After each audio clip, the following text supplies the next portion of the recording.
Здравствуйте, дорогие товарищи, зрители видеоэпопеи «Популярная советология». Меня зовут Артемий Троицкий. Сегодня у нас, до некоторой степени юбилейная, уже 10-я серия.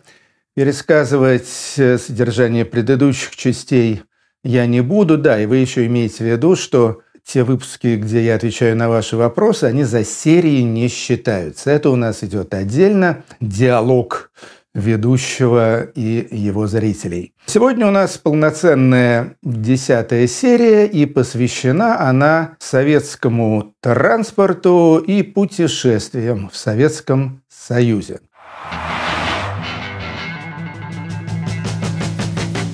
Если говорить о транспорте городском, то там все было очень просто. Я имею в виду общественный транспорт, про автомобили мы говорить почти не будем. Проезд в метро и на автобусе стоил 5 копеек, проезд в троллейбусе стоил 4 копейки, проезд в трамвае стоил 3 копейки. Но если дальше продолжать эту нисходящую черту, то 2 копейки стоил звонок из телефонного автомата, 1 копейку стоил стакан минеральной газировки без газа в автомате. Дешевле этого ничего не было. По-моему, еще 1 или 2 копейки стоил коробок спичек. То, что транспорт был очень дешевый, это несомненно. Хотя надо сказать, что в некоторых странах и некоторых городах общественный транспорт вообще бесплатный. Так что я бы не сказал, что это какое-то уж уникальное достижение. В Таллине, скажем, транспорт бесплатный, общественный. И это был несомненный плюс. Какие были минусы у общественного транспорта в Советском Союзе? Первое, то, что, конечно, эти автобусы, эти троллейбусы и так далее были не очень комфортабельными. Я тут не придираюсь, не говорю о том, что были, скажем, жесткие сиденья. Сиденья, кстати, были, в общем-то, более или менее нормальные. Жесткие деревянные были только в электричках и в старых трамваях. Некомфорт ощущался с 2 сторон. Во-первых, не было никаких кондиционеров, а также, как правило, обогревательных приборов. То есть зимой в транспорте, за исключением метро, конечно, было очень холодно, летом очень жарко. И второе неудобство заключалось в том, что транспорт был заполнен людьми. Очень много там всегда было народу, особенно в час пик. Люди толкались, были как сельди в бочке. Иногда возникали на эту тему всякие споры, разговоры. Не слишком страшно, тем более, что тоже мы знаем, что в некоторых странах, скажем, в Японии, там вообще люди берут с боем пригородные поезда, чтобы в них влезть. И была еще одна такая проблемка маленькая, довольно загадочная. Я так и не знаю, из-за чего это было, но очень часто транспорт ходил кучно. То есть не было полчаса автобуса номер 156, а потом вдруг, их проходило сразу 4 или 5 штук. То есть похоже, что водители там где-то общались на конечной остановке или еще что-то такое происходило. Я уж не знаю. При том, что все было дешево, было довольно много зайцев, и регулярно по автобусам, троллейбусам, трамваям ходили контролеры. Я сразу скажу, что меня, в общем-то, по-моему, ни разу в жизни в качестве зайца не прижучивали, потому что я всегда покупал месячный проездной.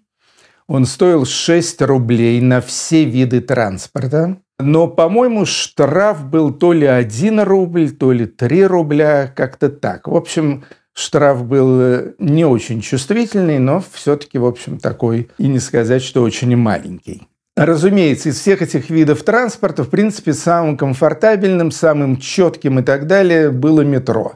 Я вообще считаю, что удивительное совершенно это советское метро, московское во всяком случае, то есть оно гораздо надежнее, чем, скажем, и лондонское, и нью-йоркское и так далее. Почему так получилось и почему только исключительно в метро, этого я не знаю. Еще были маршрутное такси. Сказал слово «маршрут» и тут же вспомнил. Маршрутки еще были, то есть это такие мини-автобусы рижского завода под названием РАФ. Стоили эти маршрутные такси, по-моему, 15 копеек. Ходили они примерно по тем же маршрутам, что автобусы и троллейбусы, но плюс их состоял в том, что, во-первых, там народу было мало, все сидели. Стоять там было невозможно в мини-автобусе. Во-вторых, там можно было на любом перекрестке, вообще в любом месте сказать «остановите, пожалуйста», не дожидаясь, собственно, официальной остановки. Теперь дальнее следование. Ну, я лично всегда предпочитал поезда. Были электрички, значит, локального радиуса действия и поезда дальнего следования. Электрички были некомфортабельные, иногда ужасно забитые, опять же, со всеми этими жаром, холодом и так далее, с заиндевевшими окнами. Проезд в них стоил недорого, то есть где-то от 10 примерно до 15 копеек. Если электричка шла куда-то совсем вдаль, скажем, до Тулы или Калуги, то, в общем-то, мог проезд стоить даже и 1 рубль. Но вот сколько стоила электричка, скажем, Москва-Петушки, легендарная Ерофеевская, сказать точно не могу, но думаю, что копеек 35, 40, 50. Поезда дальнего следования. Моя любовь. В общем-то, до сих пор я с некоторой ностальгией эти поезда вспоминаю. В первую очередь из-за вагонов ресторанов. Очень мне нравилось всегда просиживать в вагонах-ресторанах, потому что, ты не просто в кабаке сидишь, а вокруг тебя еще все движется. Справа, слева окна, перемещающийся пейзаж. Это все было очень здорово. Кормили в вагонах-ресторанах, разумеется, очень плохо. Что-то среднее между столовкой и рестораном.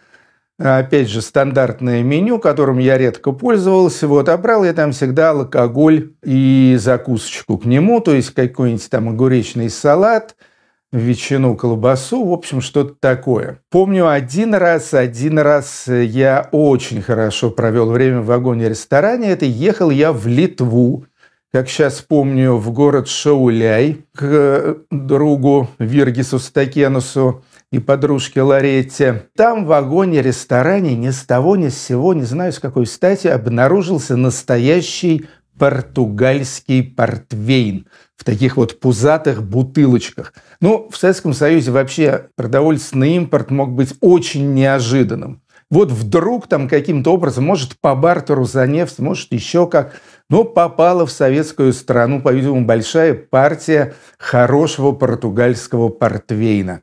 Я портвейн вообще люблю, хороший особенно. Тем более, что советский был ужасный, я его почти никогда не пил. Всю дорогу, а это было под Новый год, было еще очень холодно, пил я этот самый портвейн, выпил, наверное, в общей сложности бутылок 5.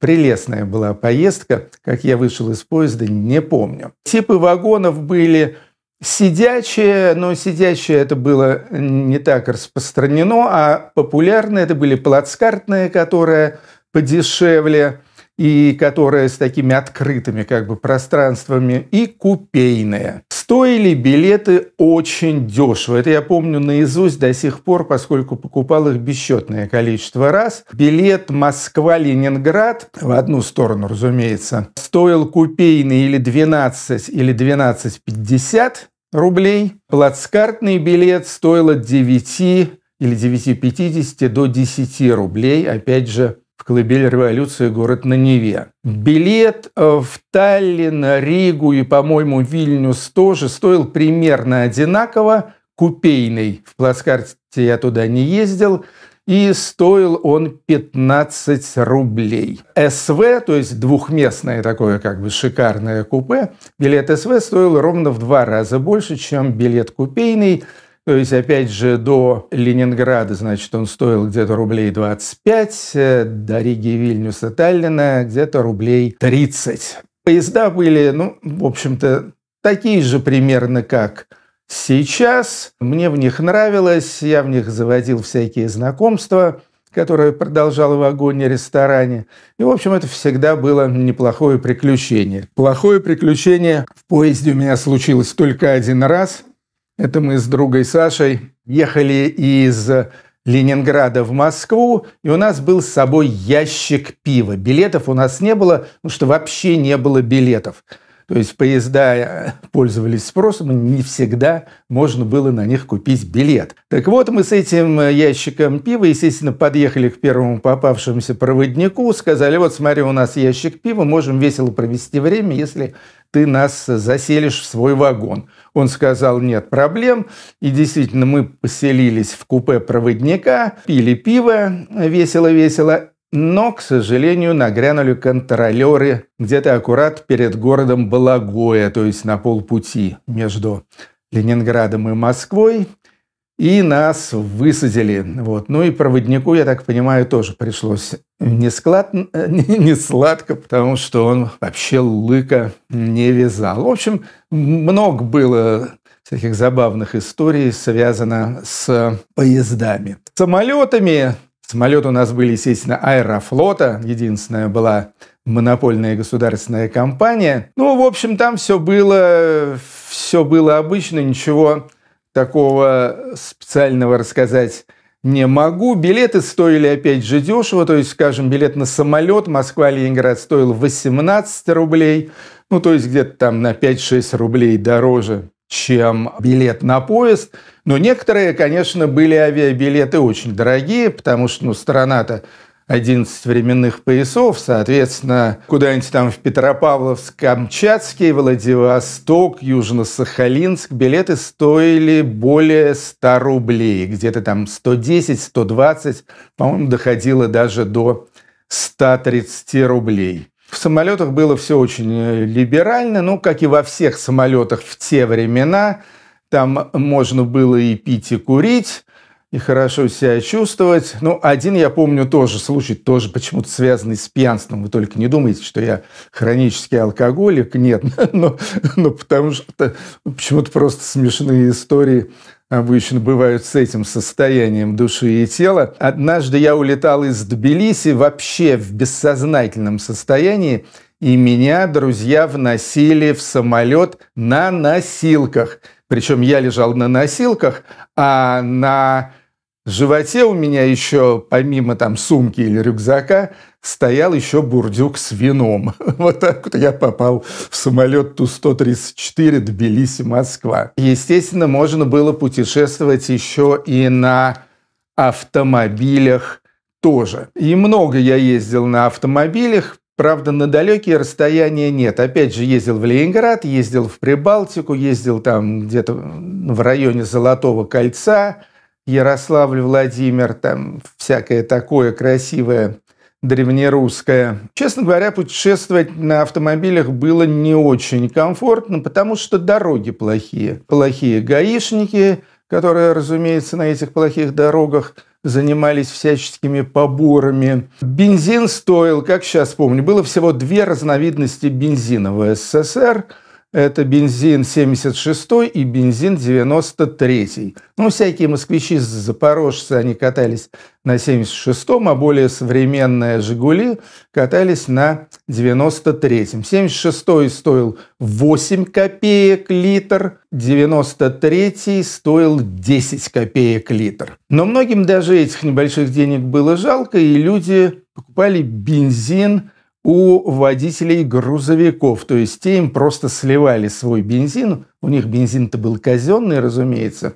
И тогда литр бензина, ну, естественно, это был 76-й, стоил где-то 4-5 копеек. И последнее в том, что касается путешествий. Естественно, помимо передвижения, надо было где-то жить. Жили люди, разумеется, в первую очередь в гостиницах, если это только не был летний курортный сезон. Там, конечно, снимали и участников всякие дома, квартиры, дачи и так далее. Но вообще надо было жить в гостиницах. Гостиницы были, конечно, максимально убогие. То есть убогие они были везде. Они и в Москве, и в Ленинграде были убогие, но большие. А в маленьких городах они были убогие, но маленькие. Всей этой убогости, в общем-то, мы не осознавали по той простой причине, что сравнить на советские гостиницы с чем-то было невозможно. Мы не бывали в заграничных странах, поэтому, в общем-то, принимали эту советскую убогость как должное. Но это вообще, это есть известная фраза великого писателя Габриэля Гарсии Маркеса, с ним был знаком, кстати говоря, который, посетив в конце 50-х годов в связи с фестивалем молодежи и студентов город Москву, написал в очерке, значит, о своих впечатлениях: